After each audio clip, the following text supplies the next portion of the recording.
Hi, this is Scott Garibay, and today I want to talk about what was the best and worst thing about first edition Dungeons and Dragons. All right, so what do we mean by first edition Dungeons and Dragons? I mean D&D 1E. When did D&D 1E go from? 1974 until 1989. Okay, second edition started in 1989, and of course Dungeons and Dragons started in 1974. Okay. So the best thing, so between 1974 and 1989, and I think the best thing about Dungeons & Dragons 1E, and it is a very sharp race. There's so many wonderful, great things about it. I can't go any way, but just purely no other thing, without a doubt, it is the birth of Dungeons & Dragons.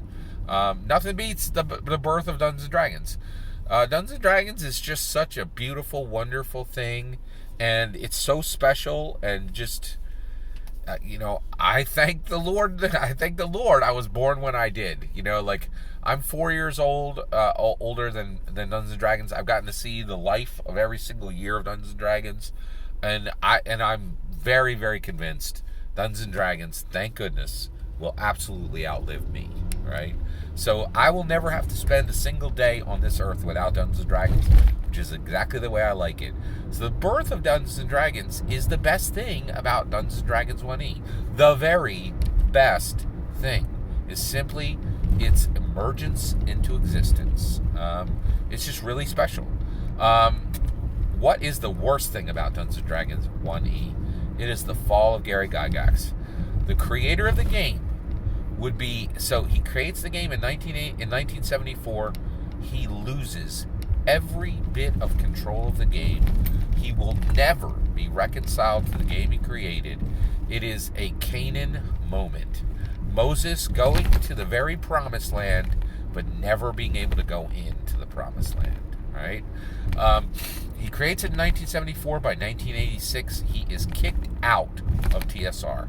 Actually, he leaves on his own, right? He was outmaneuvered by Lorraine Williams. So by 1986, it is the fall of Gary Gygax. He falls out of Dungeons & Dragons 12 years after he created it. Whose fault was that? No one in the world is more responsible for Gary Gygax leaving TSR than Gary Gygax. Okay? He brought in the Bulmer brothers to fund Dungeons & Dragons, right? And he alienated himself from the Bulmer brothers over the next 12 years. Lorraine Williams would be the axe that would cut him cleanly off of Dungeons & Dragons. Gary Gygax brought Lorraine Williams in.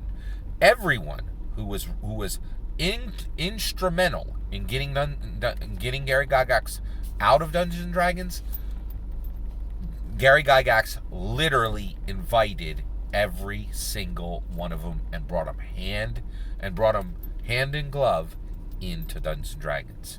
So while there were people who were absolutely invested in making sure that Gary Gygax was lopped off of what he had created, Dungeons & Dragons, but the reality is every single group that ousted Gary Gygax had brought them in. And the reason why Gary Gygax was ousted from TSR was that he had made bad decisions about who he brought into Dungeons & Dragons. And then once he realized that he had made bad decisions, he alienated himself from them and did not do anything to preserve the relationships that he needed to preserve.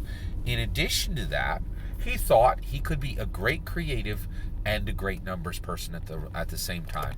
You cannot, right? Steve Jobs, ousted from Apple, right? You can't do it. You really cannot be both the business master and the artistic master. Gary Gygax had the hubris to think he could. Clearly, he could not, right?